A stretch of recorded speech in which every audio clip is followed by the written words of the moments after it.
Atos capítulo 25. Se Deus permitir, hoje iremos dos versículos 1 até 12.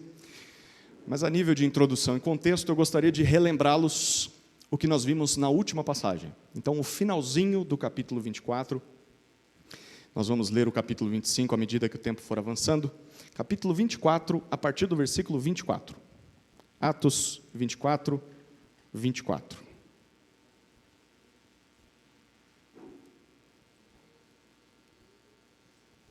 Passados alguns dias, Félix veio com Drusila, sua mulher, que era judia. Mandou chamar Paulo e passou a ouvi-lo a respeito da fé em Cristo Jesus. Quando Paulo começou a falar sobre a justiça, o domínio próprio e o juízo vindouro, Félix ficou amedrontado e disse: por agora você pode retirar-se, e quando eu tiver a oportunidade, mandarei chamá-lo. Ao mesmo tempo, esperava que Paulo lhe desse dinheiro. Por isso, chamando-o mais frequentemente, conversava com ele. 2 anos mais tarde, Félix teve por sucessor Pórcio Festo. E como Félix queria assegurar o apoio dos judeus, manteve Paulo encarcerado. Oremos, queridos. Pai soberano, a Ti nos dirigimos nesse momento, suplicando a compreensão que só é possível por meio do Teu Santo Espírito, a compreensão da Tua palavra. Que através do Espírito o Senhor nos conduza, não só a compreender, mas a crer e ser transformados por essa santa e perfeita palavra. E que o Senhor nos conduza aos pés de Teu Filho Jesus Cristo, onde encontramos a redenção. Assim oramos em nome de Jesus. Amém. Em minha última viagem ao pelo Prega-Palavra, ao Piauí, há 2 semanas atrás, eu tive de esperar mais de 7 horas no aeroporto, até o avião partir. E ele atrasou ainda. E aí, o que eu fiz no aeroporto? O aeroporto não tem muita coisa para fazer. E tudo é caro. Só que era de madrugada também. Então, eu li a Bíblia, só que deu um momento em que já estava com sono. Não sei se você também, quando lê a Bíblia, fica com sono, né? Pastor também.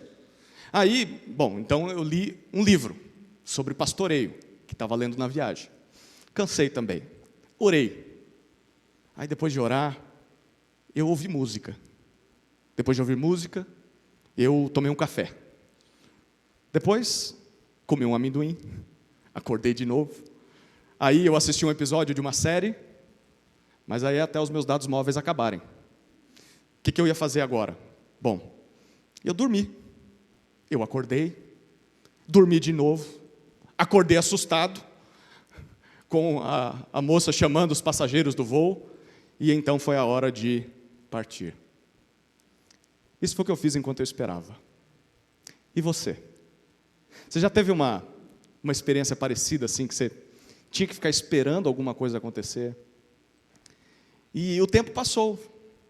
Talvez você teve que esperar numa fila por muito tempo. Talvez ficou no aguardo de uma notícia importante, algo que te impediu de dormir, e você teve de esperar. Talvez uma visita especial tão aguardada, ou uma visita difícil, que nos deixa ansiosos enquanto aguardamos. Talvez ser chamado para uma consulta, para uma cirurgia. O que você fez enquanto esperava tudo isso? Ou melhor, o que você faz enquanto espera? Eu quero ir além. O que fazer enquanto esperamos as promessas de Deus se cumprirem? O que fazer? Que promessas?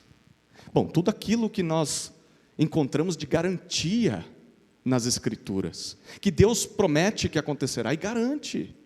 Por exemplo, a nossa santificação é uma garantia, mas ainda aguardamos e caminhamos.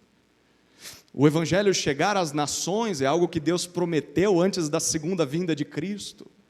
É uma promessa, é uma garantia. A edificação, o aperfeiçoamento da igreja, estamos nesse processo. A ressurreição dos mortos, poder rever amigos e entes queridos que creram em Jesus, poder abraçá-los, poder chorar de alegria ao lado deles.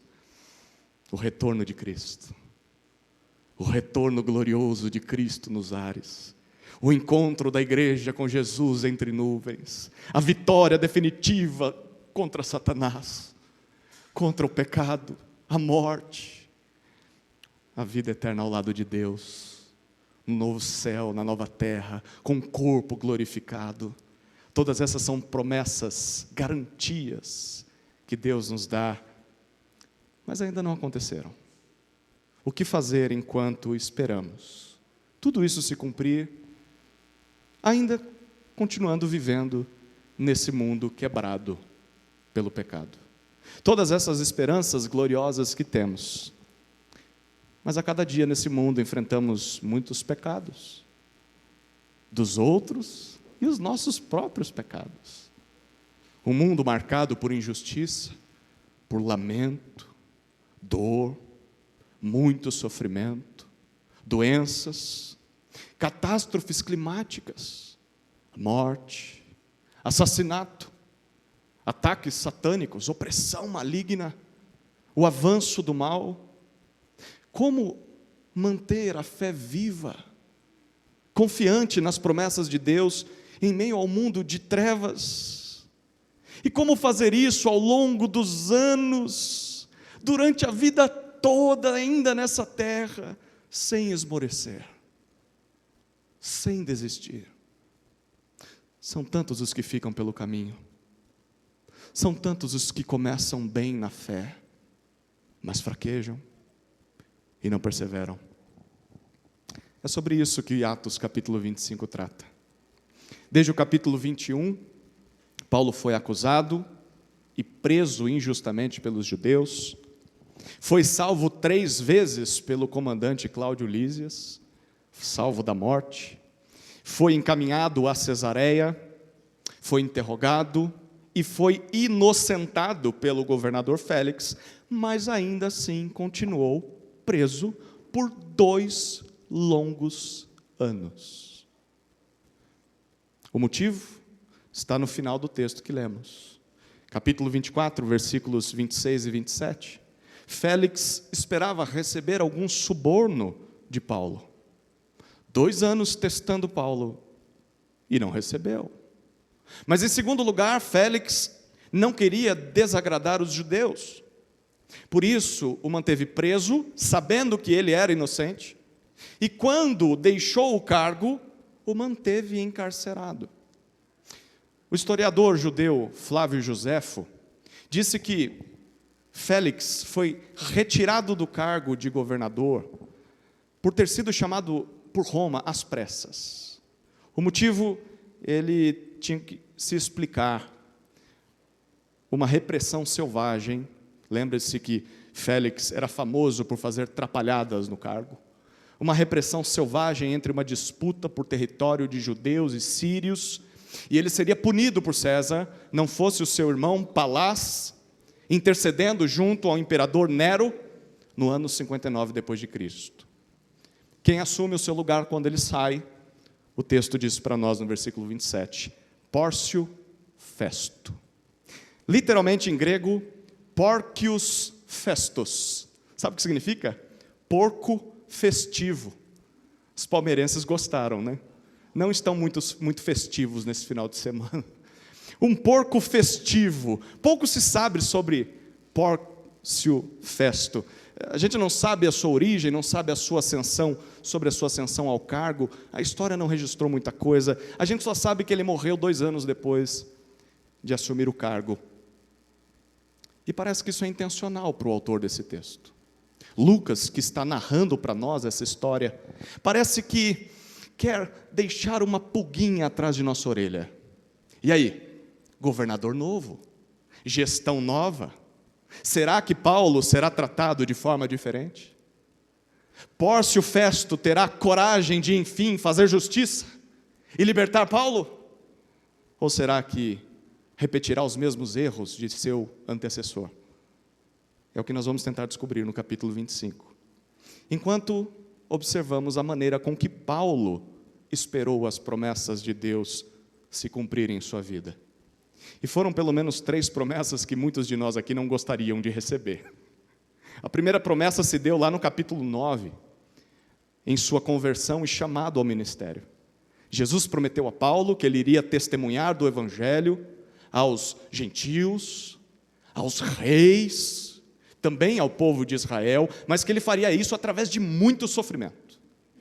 A segunda promessa de Deus para Paulo foi no capítulo 20, ele revelou aos presbíteros de Éfeso, quando estava se despedindo deles. Ele disse que o Espírito Santo o impelia, o empurrava até Jerusalém. Ele não queria ir para Jerusalém por conta própria. Ele sentia que o Espírito o levava até lá e o Espírito lhe garantia que de cidade em cidade ele enfrentaria prisões e sofrimentos. Terceira promessa de Deus na vida de Paulo, no capítulo 23, versículo 11. Depois de ter sido espancado quase até a morte pelos judeus, quase ter sido torturado pelos romanos e quase ter sido despedaçado pelos líderes do Sinédrio, Jesus apareceu para Paulo na noite seguinte, para encorajá-lo e prometer-lhe de que ele chegaria vivo em Roma. E lá em Roma ele testemunharia do Evangelho na capital do império, apesar de todas aquelas prisões, mas também através daquelas prisões. Quem gostaria dessas promessas de Deus na sua vida? Essas eram as promessas de Deus para Paulo. E lá se vão 2 longos anos de espera. 2 anos. Neste ínterim, Paulo já foi salvo milagrosamente de uma trama de assassinato, você lembra disso? Paulo já encarou falsas acusações, esteve diante de um juiz corrupto. Paulo já provou sua inocência, mas continua preso, aguardando as promessas de Deus se cumprirem. E o que é que nós aprendemos com Paulo em meio a tudo isso? Como esperar as promessas de Deus se cumprirem, mesmo vivendo em um mundo injusto. Nós vamos descobrir isso através de 4 cenas. A primeira cena é a cena em que Festo vai a Jerusalém. Versículos 1 a 5. Acompanhe com fé a leitura da palavra do Senhor.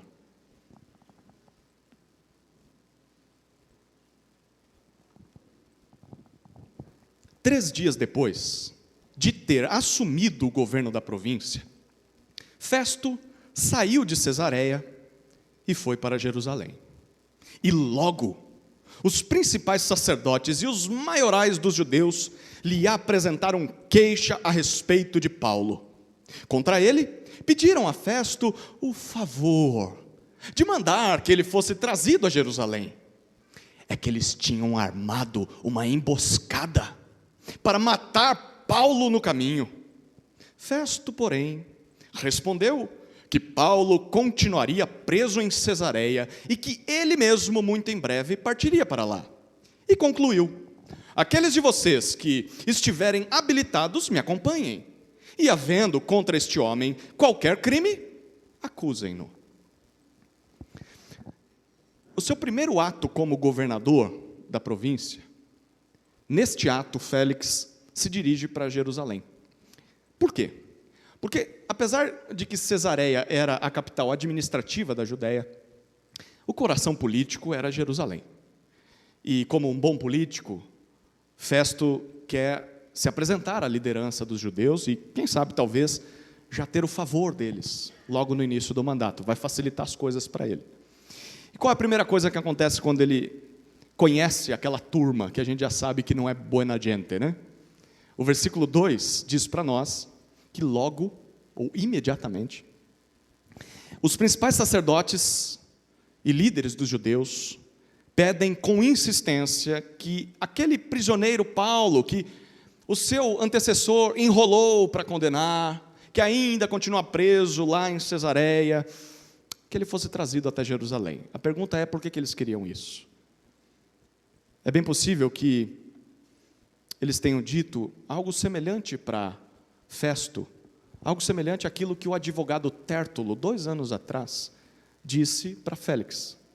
No capítulo 24, versículo 6, Tértulo, nós estudamos sobre isso nos grupos de discipulado essa semana. Tértulo disse, no finalzinho do versículo 6, nós o prendemos com o intuito de julgá-lo segundo a nossa lei. Em outras palavras, nós não queríamos envolver Roma. Nós não queríamos atrapalhar Roma. Talvez era isso que eles estivessem dizendo para Festo. Mas o real motivo está no versículo 3. Lucas, o autor desse texto, nos revela. Lucas, no versículo 3, diz, eles tinham armado uma emboscada para atacar a comitiva e matar Paulo no caminho até Jerusalém.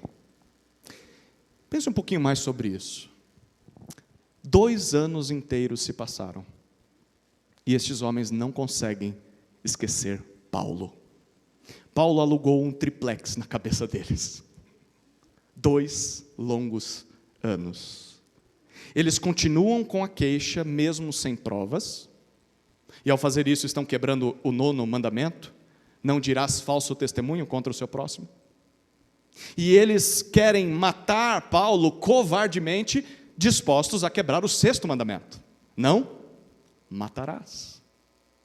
Sabe o que isso nos lembra, queridos? Que o tempo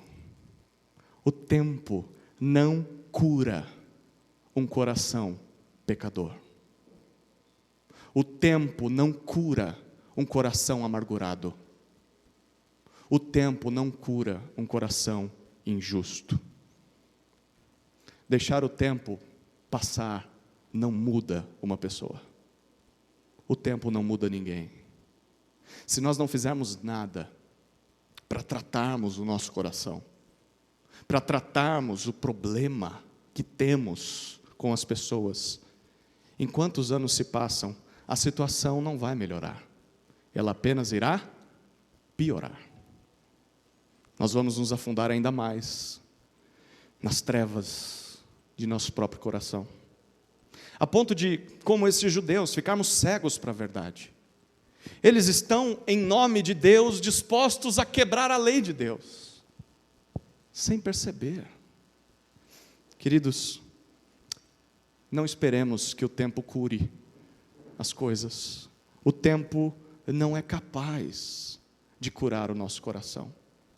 O tempo pode ser um aliado se nós estivermos engajados em tratar o nosso coração. Se nós nos movermos em direção da mudança. Porque se nós não fizermos isso, nada irá mudar, mesmo que os anos se passem, especialmente dentro do nosso próprio coração. O tempo não cura um coração pecador. Como é que Festo responde a esse pedido indecente dos judeus? Os versículos 4 e 5 nos mostram uma aparente sabedoria. A gente não conhece Festo ainda, estamos conhecendo. E, assim, ele começa bem. Aparente justiça. Ele diz assim, Paulo vai continuar preso em Cesareia, e se vocês quiserem acusá-lo, que vocês me acompanhem até lá. Isso é interessante, né? Será que Pórcio Festo é um juiz diferente do anterior, de Félix? Será que, enfim, Paulo será inocentado? Será solto da prisão? Finalmente, a justiça será feita, mesmo depois de tanto tempo? Bom, a gente vai descobrir. Mas antes disso, perceba como Deus, mais uma vez, preservou a vida de Paulo. Se Pórcio Festo tivesse permitido que Paulo fosse encaminhado de Cesareia para Jerusalém, a armadilha estava pronta. E Paulo teria sido morto. Mas Deus, mais uma vez, preservou a sua vida através de uma autoridade secular, pagã. Por mais que nós não saibamos quais eram os seus reais interesses, nós só vamos ter uma ideia daqui para frente. Deus usou Pórcio Festo para salvar o apóstolo Paulo. Mesmo que governantes deste mundo, ou oficiais de justiça, políticos, policiais, juízes, mesmo que eles não reconheçam a Deus, sejam ateus declarados, sirvam outros deuses que na verdade são demônios, mesmo que eles não reconheçam o único Deus verdadeiro, mesmo que eles tenham segundas intenções, coisas obscuras por trás, que talvez nós nunca vamos descobrir, ainda assim, eles estão debaixo do governo soberano de Deus. E Deus pode usá-los no exercício de seu cargo para fazer justiça, ou para preservar o seu povo. E Deus vai fazer isso, se for necessário, se estiver dentro do seu plano. No final das contas, queridos, os poderosos deste mundo, as pessoas que detêm todo o poder nessa terra, não passam de marionetes nas mãos daquele que detém todo o poder, o Deus Todo-Poderoso, o Senhor soberano sobre tudo e todos. Deus tem o controle da história em suas mãos. Nele nós podemos confiar, queridos. Mesmo que nós estejamos nas mãos de governantes ímpios, juízes injustos, há um Deus que controla a história. Paulo está aprendendo a confiar nele, e nós também. Essa é a primeira cena. A segunda cena apresenta para nós, nos versículos 6 a 8, Paulo sendo acusado novamente, lá em Cesareia. Paulo é acusado novamente em Cesareia. Olha os versículos 6 a 8.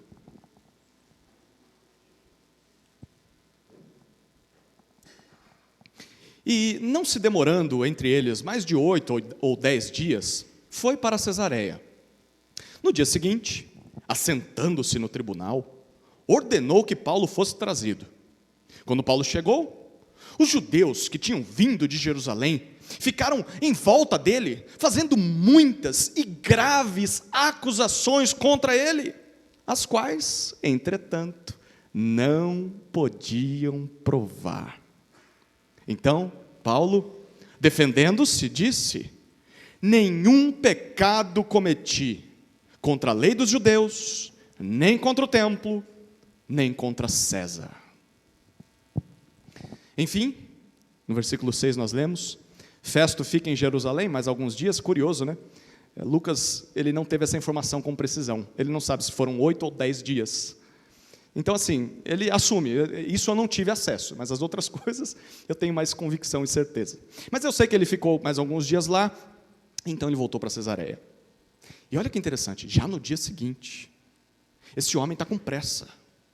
No dia seguinte ele se assenta para julgar o caso de Paulo. Será que a justiça será feita afinal? Veremos. Versículo 7, quando Paulo chega à corte, os judeus que vieram de Jerusalém, provavelmente acompanhando Pórcio Festo, se colocam ao redor de Paulo. E a imagem do versículo 7 é um misto. Dá para sentir no clima a raiva, mas também a pressa, o desespero e até um tom de desorganização daqueles judeus. Eles ficam em volta de Paulo, acusando ele. Imagine, são 2 anos cultivando o ódio de alguém. 2 longos anos com raiva, com ódio. É difícil se controlar quando você encontra o dito cujo. Depois de 2 anos, com a foto dele no seu quarto, jogando um dardo na cabeça dele, querendo que ele morra, eles não conseguiram se conter. E o que eles fazem? O versículo 7 diz: eles fazem inúmeras e gravíssimas acusações contra Paulo, muitas e pesadas acusações. Mas o texto enfatiza, o comentário de Lucas é pontual, mas sem conseguir provar qualquer uma das acusações. Repare na ênfase de Lucas, eles não têm provas, é tudo bravata, gritos, ameaças, acusações, mas não há crime algum cometido por Paulo, ele é inocente. E mesmo tendo 2 longos anos para encontrar alguma acusação real na vida daquele homem, eles não conseguiram nada. E olha que eles tinham recursos para vasculhar a vida de Paulo. Eu queria que você se imaginasse, por um momento, no lugar de Paulo. Se fosse com você, se por 2 anos, as pessoas que te odeiam, e odeiam também o Evangelho, elas com recursos, pudessem vasculhar a sua vida em busca de algum erro, de alguma ponta solta, para te condenar, mas principalmente para envergonhar o Evangelho, esse Evangelho que você diz que crê, envergonhar Jesus Cristo. Se pudessem vasculhar a sua vida por 2 longos anos, o que encontrariam? Como está o seu testemunho diante desse mundo? Há algo que você esconde ao longo dos anos? Existem provas que te condenariam? Provas que envergonhariam o Evangelho? Provas que envergonhariam o corpo de Cristo? O nome de Jesus? Existe algo pelo qual você deve se arrepender? Existe algo que você deveria confessar? Existe algo que você deveria mudar? A pergunta é o que você está esperando para fazer isso. Lembre-se de que o mundo já odeia o Evangelho. O mundo já odeia os crentes em Jesus. E o mundo já acusa a igreja de muitas coisas sem ela ter feito nada. Imagine se o mundo tiver motivos. Imagine se a nossa vida for marcada por erros que não são confessados, consertados. Queridos, cuidemos para não darmos munição para os inimigos de Cristo. Ainda bem que Paulo tinha consciência limpa, lembram disso? Como ele se defende? Versículo 8. Possivelmente Lucas aqui, no versículo 8, nos dá um resumo do resumo, tá? Porque é óbvio que Paulo não se defenderia desse monte de acusação injusta apenas com uma frase. Lucas está resumindo a história para nós. Mas o resumo, o cerne da defesa de Paulo é: nenhum pecado, nenhum crime, eu não fiz nada de errado. Primeiro, contra a lei dos judeus. Segundo, contra o templo. E terceiro, contra César, contra Roma. É bem possível que as acusações contra Paulo girassem em torno desses 3 temas. É claro, eles não tinham provas, mas acusavam Paulo: ele quebrou a nossa lei, quebrou a Torá. Aí outros apareciam e diziam: ele profanou o templo. Lembra disso? Eles acusaram ele de fazer isso. Introduziu gentios em um lugar sagrado que não deveriam estar.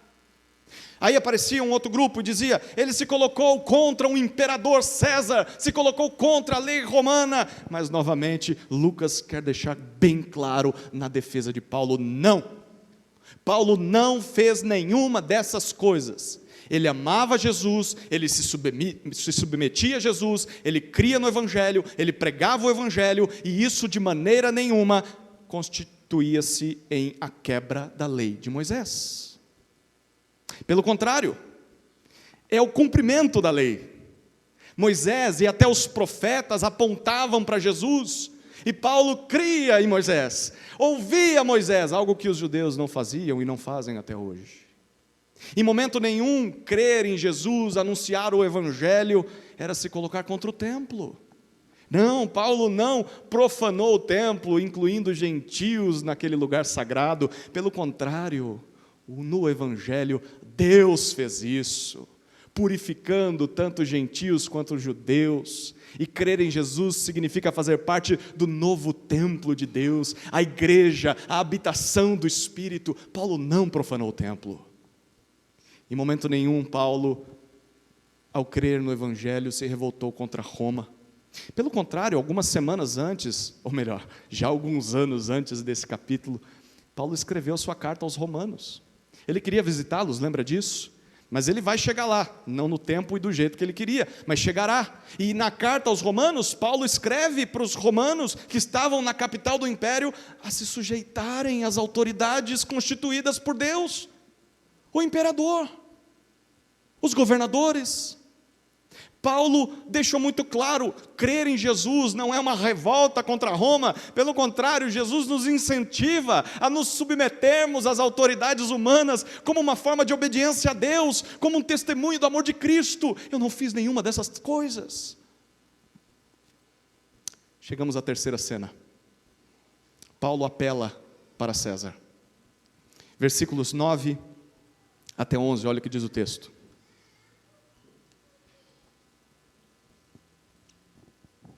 Então, Festo, querendo assegurar o apoio dos judeus, perguntou a Paulo: você gostaria de ir a Jerusalém e ser ali julgado por mim a respeito destas coisas?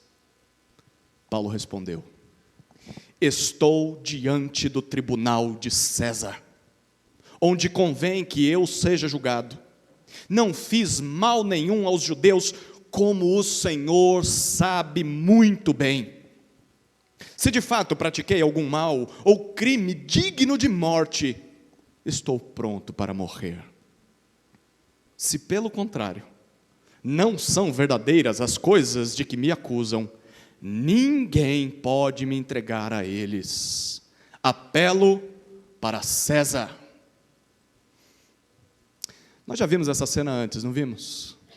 De um lado, muitos acusadores, líderes políticos, pessoas importantes, com muitas acusações. Não tem nenhuma prova, mas tem muita acusação. Do outro lado, nós temos um mero judeu, é cidadão romano, é um homem muito inteligente, versado, que está alegando inocência, não tem nada que o condene. E no meio, nós temos um juiz romano, um representante de César, responsável por fazer justiça. Como é que Festo vai lidar com isso? Será que Festo vai fazer diferente dos que já julgaram o caso de Paulo? Será que Paulo, enfim, terá justiça depois de tanto tempo de espera? Essa é a pergunta que Lucas quer que a gente faça. A resposta é: infelizmente, não.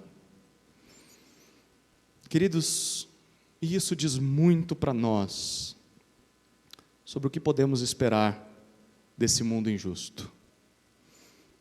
Mesmo que outros governantes assumam o poder, o novo prefeito, o novo governador, o novo presidente, agora vai. Agora as coisas vão dar certo, agora a justiça será feita, agora o país vai prosperar. Não, as coisas podem talvez melhorar um pouco, mas não, a verdadeira justiça não será realizada por homens. Não são governantes que vão resolver o problema da humanidade nessa vida. Não são pessoas que resolvem os nossos problemas. Festo é um exemplo disso. Não coloque a sua esperança de justiça, de salvação, de redenção em pessoas, especialmente em governantes. Porque políticos são especialistas em convencimento, em falar algo, e faz parte do trabalho deles. Sem política, não se faz política. Eles têm que negociar, eles têm que conversar. Até os crentes que se esforçam para serem fiéis a Deus devem lidar com a política, tentando não se corromper. Mas políticos falam e prometem, mas eles não são capazes de trazer a verdadeira justiça. Não são capazes de trazer salvação. Só Deus pode. E só Deus fará isso, mas fará no último dia. E nós temos de lembrar disso. Bom, observe como o Festo lida com o caso no versículo 9. Então, diz o texto, querendo assegurar o apoio dos judeus. Olha que interessante. A gente já viu essa frase antes, não viu? Capítulo 24, versículo 27. Félix, igualzinho a Félix. Pórcio Festo, porco festivo. Ele não investiga, ele não questiona, ele não pede provas. O texto diz simplesmente que ele faz uma pergunta para Paulo: você gostaria de ir para Jerusalém para ser julgado por mim lá? Que ideia mais ridícula, que coisa mais esdrúxula. Para quê ir para Jerusalém? O texto acabou de dizer para nós, há 10 dias atrás, foi o próprio Festo que falou para os judeus que Paulo tinha que ser julgado em Cesareia. Ele não precisava ir para Jerusalém. Para que uma viagem dessa? Se tudo que ele precisa para julgar Paulo, para inocentar Paulo, já está diante dele, ele já tem todas as provas que precisa. Mas Lucas já deu o motivo para nós. A informação está no início do versículo 9. Ele quer ter o apoio dos judeus. E isso é óbvio. Sem esse apoio, ele não vai conseguir governar por muito tempo. E aqui está a resposta de Lucas para nós, a essas perguntas que ele tem despertado em nós. Festo é o novo governador, nova gestão, novas pessoas, mas continua sendo, como todos os outros, um velho político. Não, Festo não fará justiça a Paulo. Ainda bem que Paulo não coloca suas últimas esperanças em homens. E ao ler as cartas dele, a gente percebe disso. A gente percebe isso. E nós também não deveríamos colocar as nossas últimas esperanças em pessoas. Como Paulo vai sair dessa? É bem possível que, ao longo daqueles 2 longos anos preso, Paulo estava esperando as promessas de Deus se cumprirem em sua vida. É bem possível que Paulo teve muito tempo para pensar o que faria quando este momento chegasse. Paulo conhecia o direito romano e Paulo conhecia muito bem a cabeça dos judeus. Paulo sabia que aqueles judeus fariam de tudo para que Paulo saísse de debaixo da proteção de Roma e ficasse vulnerável a um ataque. E que então, ele provavelmente fez isso muito antes de se converter. E então, na primeira oportunidade que aqueles homens tivessem, eles matariam Paulo sem pestanejar. Olhariam em seu olho e o matariam. Então, é bem possível que Paulo tenha planejado muito bem esse momento. E aí Paulo aplica aquilo que planejou por tanto tempo, a sua última cartada. É a última saída, o último recurso. Observe a resposta de Paulo a Festo, que é feita em 4 partes. Versículos 10 e 11. A primeira parte da resposta de Paulo está no começo do versículo 10. Paulo diz: eu já estou no lugar certo para ser julgado. Já estou no tribunal de César, não preciso ir para nenhum outro lugar. É muito interessante, Paulo conhecia muito bem os direitos de um cidadão romano, e ele sabia muito bem o momento também certo de utilizá-los. Isso nos ensina algo muito importante, queridos. Ser crente, evangélico, discípulo de Jesus, ser teólogo, evangelista, presbítero, pastor, isso não significa ser um ignorante quanto às leis do lugar onde nós vivemos. Um bom crente, um bom pregador do evangelho, é também alguém atento ao mundo ao seu redor. Nós não deveríamos viver como alguns dizem no meio evangélico, que é o certo, viver como alienados, sem saber o que se passa no mundo lá fora, sem saber o que está acontecendo na política, no Congresso, nas leis que estão sendo aprovadas, nas notícias, nas relações diplomáticas internacionais e tantas outras coisas. Não, nós devemos ser cidadãos conscientes do lugar onde nós vivemos, porque nunca se sabe quando nós precisaremos utilizar esse conhecimento, ou utilizar os recursos, lançar mão dos nossos direitos legais, talvez para proteger a si mesmo, para proteger a sua família, para proteger a igreja. Não podemos ser alienados. Paulo era muito atento e consciente do que acontecia ao seu redor. A vida de Paulo não era só dentro da igreja, não. Ele tinha ciência do que acontecia lá fora. Ele sabia dos seus direitos. Segunda parte da resposta de Paulo ainda está no versículo 10. Ele diz assim: não fiz mal nenhum aos judeus, como o Senhor sabe muito bem. Agora Paulo joga a batata quente no colo de Festo. Ele está dizendo: Festo, você não é um ignorante. Você não é inocente nesse julgamento. Como todo juiz romano, antes de julgar uma causa, ele tinha de ler os autos do processo. Hoje em dia também deveria ser assim, né? E aí, ele já leu os autos. ele já viu que havia falta de provas. Tanto na carta lá atrás de Cláudio Lísias, lembra que ele disse? Não vi nada de errado nesse homem. Quanto no julgamento de Félix. O próprio Félix não fez nada, mas Paulo foi inocentado. Mas além disso, não são só os autos do processo. Festo acabou de ouvir aquele monte de acusação sem provas e ouviu a defesa cabal de Paulo, alegando inocência. Paulo é inocente. Os documentos, os registros dos romanos dizem isso. Festo está vendo com seus próprios olhos que ele é inocente. E é isso que Paulo quer que Festo entenda. Eu sou inocente. E o Senhor acabou de perceber isso. Então, a responsabilidade por julgar a minha causa é sua e de mais ninguém.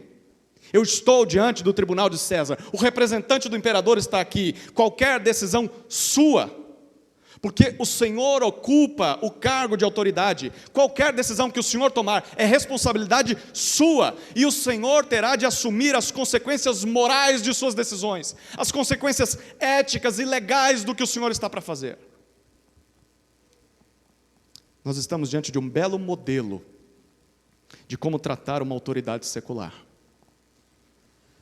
Paulo reconhece aquela autoridade. Paulo o vê como juiz, e nós também devemos olhar para as autoridades deste mundo como autoridades que Deus instituiu. Por mais que a gente discorde delas, mas elas estão lá. E elas estão lá para limitar o mal, para punir o mal. Deveriam fazer isso.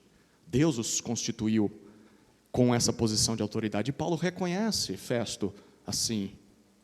Mas Paulo também lembra aquela autoridade da sua responsabilidade. Todo cargo político, todo cargo público tem um peso. E todo aquele que ocupa esse cargo prestará contas a Deus por seus atos. E Paulo está lembrando Festo disso. É muito triste ver hoje em dia como muitos evangélicos querem assumir cargos de autoridade na sociedade sem considerar o que estão fazendo. Simplesmente porque querem fazer do gabinete um puxadinho de suas igrejas, de suas denominações. Prestarão contas a Deus pela forma com que estão pastoreando suas igrejas e pela forma com que estão ocupando um cargo de autoridade. Não quer dizer que não deveríamos estar lá. A igreja deve estar em todos os lugares da sociedade, mas tem um peso. Os governantes, as autoridades desse mundo prestarão contas àquele que os colocou lá. Isso é o que a igreja de Jesus deve dizer a qualquer autoridade nesse mundo. Seja uma autoridade governamental, política, policial. O que a igreja deve ser para essa sociedade é a voz de Deus dizendo: cumpram o papel que lhes foi confiado. É o mínimo que esse cargo exige. Seja quem for que esteja no cargo. É isso que Paulo faz com Festo. Mas tem uma terceira parte da sua resposta. No início do versículo 11, Paulo diz assim: se de fato pratiquei algum mal ou crime digno de morte, estou pronto para morrer. Queridos, isso é fascinante. Mesmo sendo inocente, Paulo reconhece a autoridade e a validade da lei romana e está disposto a se submeter a ela. Caso eu tenha quebrado alguma lei, estou pronto a assumir as consequências disso, inclusive a pena de morte. Para aqueles que gostam de discutir ética, esse é um bom texto. Paulo diz: se eu cometi um crime digno de morte para o Império Romano, tinha pena de morte, estou pronto a morrer. Bom, perceba que o apóstolo Paulo, como apóstolo de Jesus, representante de Jesus na terra, a missão dele não era criar um novo Estado. A missão de Paulo não era criar o Brasil para Cristo, um país de Jesus, fazer uma marcha para dizer: o Brasil é de Jesus, e a partir de agora as leis que regem esse país são leis evangélicas. Não foi isso que Paulo fez. Essa não era a missão de Paulo. O reino de Cristo, queridos, não pertence a este mundo. E enquanto nós nos submetemos ao reinado de Cristo, nós somos chamados a nos submetermos às autoridades humanas, em forma de sujeição a Cristo. É isso que o Novo Testamento diz, e nós fazemos isso não porque elas são bonitas ou boazinhas, nós fazemos isso pelo bem do mundo. Quando nós nos submetemos às autoridades e às leis, nós reconhecemos que estas coisas servem para coibir o mal, para punir o mal, e nós devemos denunciar as autoridades quando elas não fazem isso. Mas quando nós nos submetemos a elas, ao mesmo tempo, nós nos colocamos debaixo dessas leis em forma de testemunho. Eu discordo dessa lei, mas por amor a Cristo e por bom testemunho na sociedade, eu me submeto a essa lei, desde que ela não me obrigue a pecar. Um verdadeiro crente em Jesus, alguém que realmente se arrependeu de seus pecados, assume as consequências de seus atos. É alguém que diante das leis e das autoridades desse mundo, reconhece: se eu fiz algo de errado, passível de multa, passível de prisão, talvez passível de morte, se eu cometi algum pecado, algum crime que exige punição, ao invés de ficar me justificando, dizendo: mas essas leis são injustas, mas as pessoas todas fazem, mas aquela igreja fez, aquele crente também fez, ao invés de ficar mentindo e tentando escapar pela tangente, ao invés de tentar enganar o juiz, de subornar o juiz, de usar meios talvez legais, mas que são imorais, para se livrar de uma condenação, dizendo: está na lei, então eu posso me livrar, mas é imoral.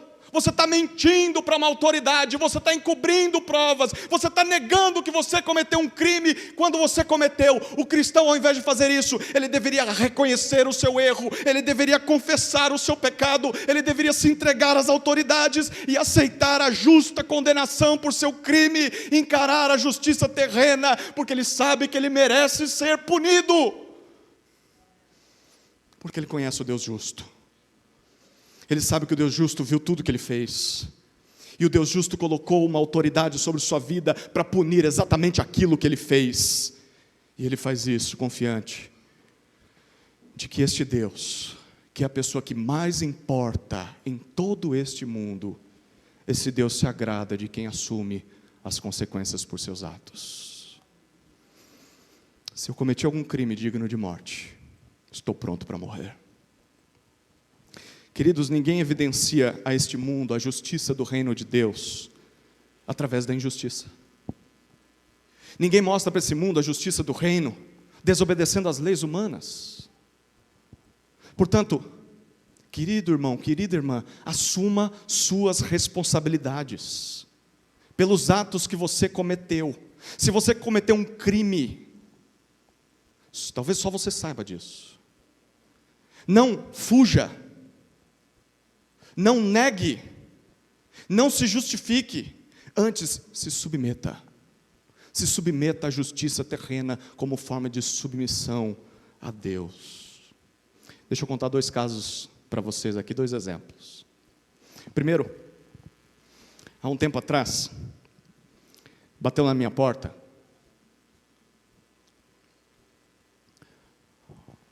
uma mulher, que eu e minha esposa estávamos, na verdade era um casal que eu e minha esposa estávamos tentando aconselhar. Muitos problemas. E uma das coisas que mais eles faziam, na verdade o que ele fazia era agredir ela. E o último conselho que nós tínhamos dado para ela é: você precisa sair desse ambiente, você precisa denunciar o seu marido. E ela voltou com ele. E num dia em que eu tinha uma reunião aqui na igreja, estava apenas minha esposa e as meninas em casa, ela apareceu no portão de casa, batendo no portão, gritando por socorro.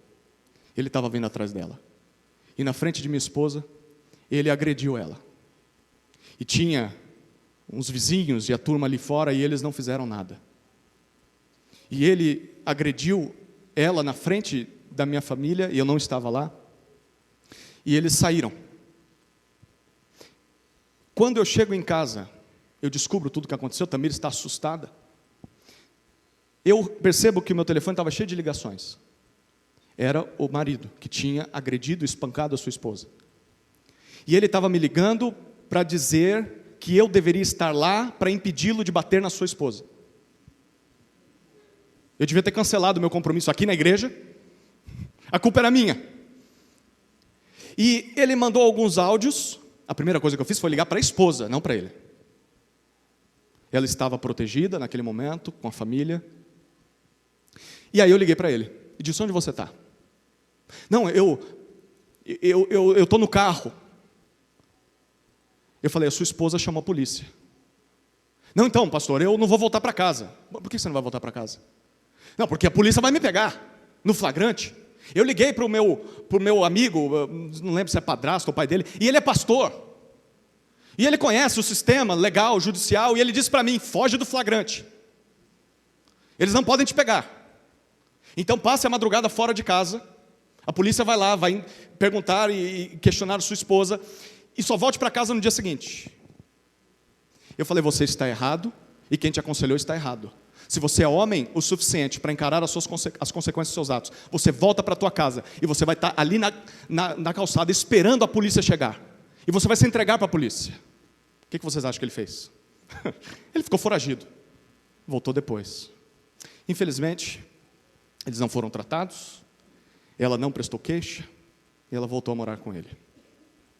Esse é um primeiro caso. Deixa eu contar um segundo caso para vocês.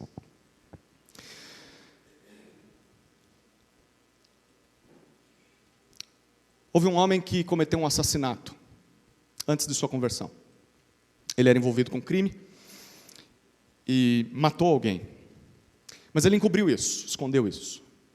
Até que Jesus o alcançou e ele se converteu a Cristo. O Espírito Santo começou a cutucar a consciência dele.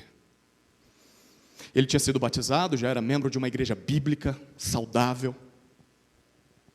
Então ele confessou o seu pecado ao seu pastor, com lágrimas nos olhos. Uma esposa em casa, filhos pequenos. E ele falou: pastor, eu matei alguém.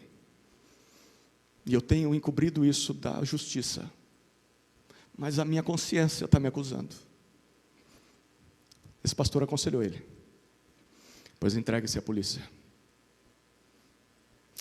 Ele confessou diante da igreja. A igreja o perdoou. E a igreja disse para ele: nós estaremos com você dentro da prisão. O pastor foi junto com os presbíteros na delegacia. E esse homem se entregou à polícia. Ele foi preso. Ele cumpriu pena. A igreja o visitava no presídio. Esse homem pôde testemunhar de Jesus dentro de uma cela. E ele cumpriu a pena dele e voltou para sua família com a consciência limpa diante de Deus. Ele assumiu as consequências de seus atos. Que belo testemunho do poder transformador do Evangelho, não? Imagina um delegado recebendo isso. Imagina um juiz julgando esse caso.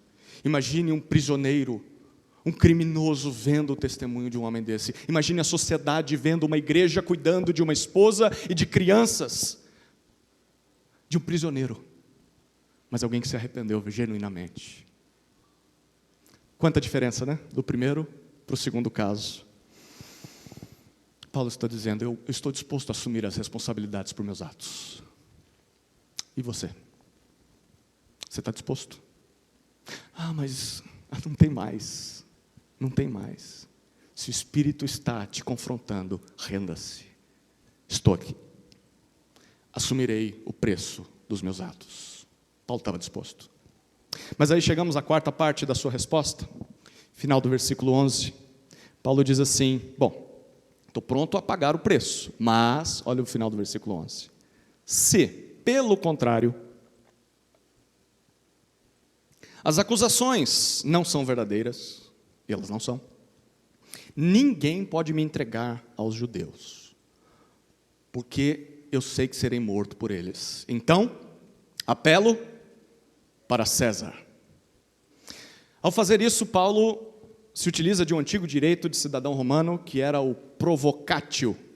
Não dava para passar uma noite sem falar latim, né? Provocatio. Era um mecanismo que protegia um cidadão romano de um possível julgamento injusto e forçava as autoridades a levá-lo diante de César, o imperador. É claro que as pessoas não usavam muito esse recurso, porque assim, quem é doido de incomodar o imperador, né? Você está louco de chegar diante do imperador? Bom, Paulo já percebeu que ele só vai para Roma, cumprindo a promessa de Jesus, preso injustamente. Não tem culpa nenhuma, mas é assim que ele vai chegar em Roma. Mas ele também vai chegar em Roma fazendo alguma coisa, apelando para os seus direitos. E essa era a responsabilidade de Paulo. E é assim que Deus cumpre os seus planos no mundo. Deus é soberano.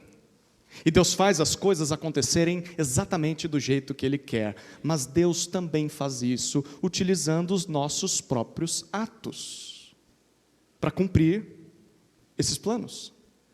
A pergunta que foi feita para o Rafael hoje cedo: como resolver esse dilema? Como resolver o dilema entre a soberania divina e a responsabilidade humana? A resposta do Rafael não foi assim, porque ele é mais polido do que eu, mas a minha resposta é: boa sorte. Você não vai resolver. Porque a Bíblia assume tanto uma quanto a outra coisa. Deus é soberano, mas o homem também é responsável por seus atos, e a Bíblia diz que é assim que as coisas funcionam. Não, então o que eu faço? Bom, você para de filosofar e você faz a sua parte. Você obedece a Deus. E você confia de que Ele está fazendo a vontade dEle e que a nossa vida está nas suas mãos, nas suas santas e justas mãos. A última cena, e é a conclusão do nosso texto, está no versículo 12. Festo dá o seu veredito final. Olha o versículo 12.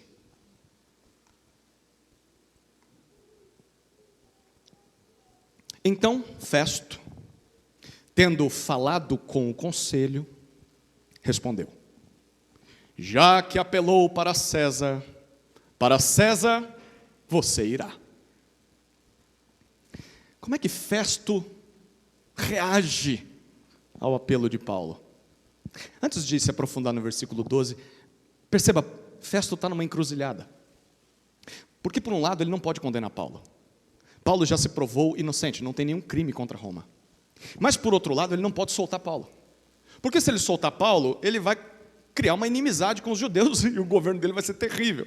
Então o que ele vai fazer? Bom, a gente já sabe o que ele deveria fazer. O que ele deveria fazer era declarar Paulo inocente de todas aquelas acusações, porque isso está claro para todo mundo. E depois ele deveria soltar Paulo como um cidadão livre, um cidadão justificado pelo tribunal romano. Alguém declarado justo, não há qualquer crime contra esse homem. E se Festo fizesse isso, ele estaria declarando a todos que lessem esse livro o seguinte: não só Paulo, mas o Evangelho de Jesus Cristo não constitui crime algum contra os judeus, muito menos contra Roma. A igreja não deveria ser odiada. A igreja não deveria ser punida. A igreja não deveria ser perseguida por sua fé, tanto no Império Romano quanto em qualquer lugar do mundo. É isso que o livro de Atos está dizendo. Mas, queridos, ainda assim, os crentes em Jesus foram ao longo da história, e são até hoje, odiados, perseguidos, muitos deles presos, torturados, assassinados. Talvez você já tenha visto vídeos de países da África em que isso tem acontecido recentemente. A pergunta é: por quê? Por que que os cristãos sofreram e sofrem essas coisas até hoje? Simplesmente a resposta é porque eles confessaram que Jesus é o Senhor e Salvador de suas vidas, e eles vivem as consequências disso. Eles vivem em busca de justiça, de santidade, de paz. Queridos, isso é irracional. Isso é ilógico. Por que que o mundo faria isso com alguém que simplesmente quer o bem do mundo? Não faz sentido. odiar um seguidor de Jesus e fazer mal a esse seguidor. E é exatamente isso que Lucas quer nos mostrar. Se as pessoas insistem em fazer isso com os crentes, é porque há algo mais profundo que as leva a rejeitar não só os crentes, mas a rejeitar o próprio Senhor Jesus. E esse algo mais profundo é o seu próprio pecado. No fundo, todos os seres humanos estão em rebeldia contra o seu Criador. Desde o jardim, todos nós nos colocamos em lugar de inimigos de Deus, querendo reinar sozinhos sobre a nossa vida, reinar sobre a vida dos outros. No final das contas, queridos, todos nós queremos viver como deuses de si mesmos. Todos nós queremos viver sem ter de reconhecer a glória do verdadeiro e único Deus, sem nos submetermos ao seu senhorio, e isso só mostra a profundidade das trevas e do buraco em que o pecado nos colocou. Por causa do pecado, nós não só odiamos a Deus e queremos viver sem Deus, como nós somos incapazes de reconhecer isso. E o pior, somos incapazes de buscá-lo. Não fosse Deus tomar a iniciativa pelo tanto que Ele nos ama, se não fosse Deus enviar o seu Filho ao mundo para enfrentar e vencer todas essas trevas, nós estaríamos perdidos. Nenhum de nós seria salvo. Graças a Deus por ter nos dado o seu Filho Jesus, o único justo que viveu nessa terra, que foi rejeitado e acusado injustamente pelo seu próprio povo, foi julgado injustamente pelos romanos, foi condenado e crucificado como malfeitor naquela cruz, e ali naquela cruz, Ele não só tomava sobre si a culpa, toda a culpa por nossos pecados, como Ele encarava de frente o nosso maior inimigo, encarava o pecado face a face, encarava a morte face a face. E quando Jesus morreu e ressuscitou ao terceiro dia, Ele resolveu 2 dos nossos maiores problemas. Ele pagou pelos nossos pecados diante de Deus, e Ele venceu de uma vez por todas a morte e o pecado. Na sua obra, Jesus Cristo nos conquistou todas essas coisas, e por meio da fé em Jesus, nós já temos paz com Deus. Nós já temos pleno perdão dos pecados oferecidos para nós por causa daquela cruz. Jesus nos comprou a justificação. Não uma declaração de um juiz romano que Festo não deu, mas uma declaração do Deus Todo-Poderoso, o justo juiz que nos declara justos de uma vez por todas, não no tribunal humano, mas no tribunal celestial, para todos os principados e potestades, e diz para eles: eu os inocento. Não há mais condenação sobre o meu povo, não há mais pecado que os mande para o inferno. Por causa do meu filho, todo o castigo foi desferido no meu santo filho. Eu considero esse povo santo, esse povo perdoado, eles são justos aos meus olhos. Mas não é só isso que a gente ganha, não. A gente tem a garantia de que um dia não sofrerá mais nas mãos do pecado, não sofrerá mais nas mãos da morte. Nós viveremos para sempre ao seu lado, e é por causa destas verdades que Paulo tinha tranquilidade de enfrentar um julgamento tão injusto quanto esse. Porque por mais que tenha de esperar uns bons anos preso injustamente, tudo aquilo que Deus prometeu no Evangelho se cumprirá. Então, o que são alguns anos de espera? O que são alguns anos de sofrimento? O que são alguns anos de injustiça nesse mundo, comparados com a eternidade ao lado de Deus? O que são as privações e as injustiças dessa terra, comparadas com a justiça, a santidade do novo céu e da nova terra? Paulo entendeu isso, queridos. E nós precisamos entender. Versículo 12 diz para nós que Festo consulta o conselho dele. E o conselho é tão culpado quanto Festo. E ele dá para Paulo aquilo que Paulo pediu. Ele está postergando ainda mais o caso, fugindo do conflito. Ele diz: já que você apelou para César, por que ele diz isso? É como se ele estivesse dizendo para o escrivão e para os judeus que estão acusando, olha, que fique registrado que não há mais nada que eu possa fazer, por mais que eu queira agradar os judeus, já que você apelou para César você irá. Jesus já disse isso, Festo. Sim, ele está indo para César. E de fato Paulo irá para a capital do império. E lá, Paulo testemunhará do evangelho ao imperador César. No capítulo 28, Lucas nos diz ele chegando lá e esperando o julgamento. Mas isso vai demorar mais alguns bons anos. Anos de muita prisão, de muito sofrimento, de muitas injustiças, de muitas privações. Mas tudo isso de acordo com o plano soberano de Deus. E por mais que Paulo estava disposto a tudo isso, a resposta é por quê? Porque ele sabia. Sabia que mesmo que o mal ou a injustiça o alcançasse, o machucasse, um dia ele não mais sofreria com isso. Um dia toda a justiça seria realizada. Um dia ele viveria para sempre ao lado do verdadeiro Senhor, o verdadeiro juiz, o seu Salvador, junto com todo o povo de Deus, ao longo da história, que confiou no Messias e também sofreu. A história do povo de Deus é uma história marcada de um povo que sofre. Sofrimentos, dores, doenças, opressão, massacres, injustiças. Por que é que nós achamos que conosco seria diferente? Mas Paulo sabia que um dia estaria com o Jesus ressurreto, glorioso, junto com todo o povo de Deus reunido. Esse povo que eu e você fazemos parte.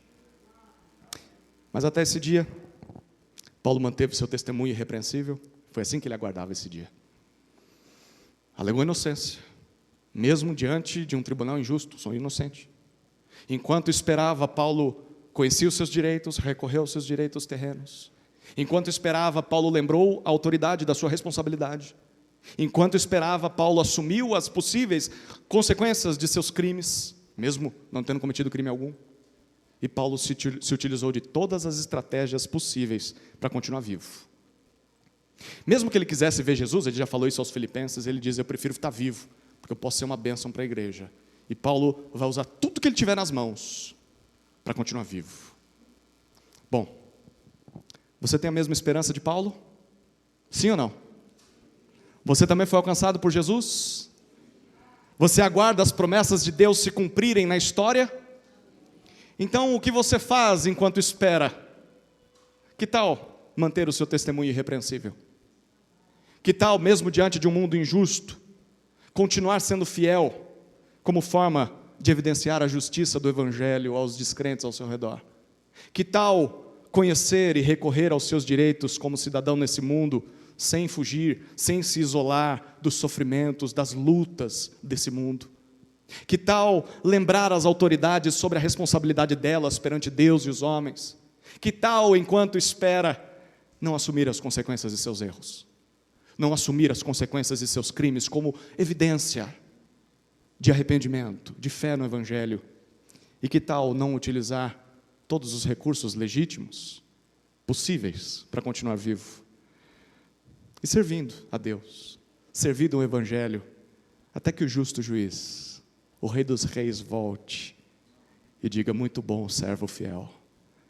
Foste fiel no pouco, sobre o muito o colocarei. Amém? Vamos orar, queridos. Senhor, nós te louvamos pela tua palavra, te louvamos pelo Evangelho, te damos graças pelo exemplo do apóstolo Paulo. Certamente, todas as coisas boas que vemos nesse homem pecador são fruto da tua ação sobre ele.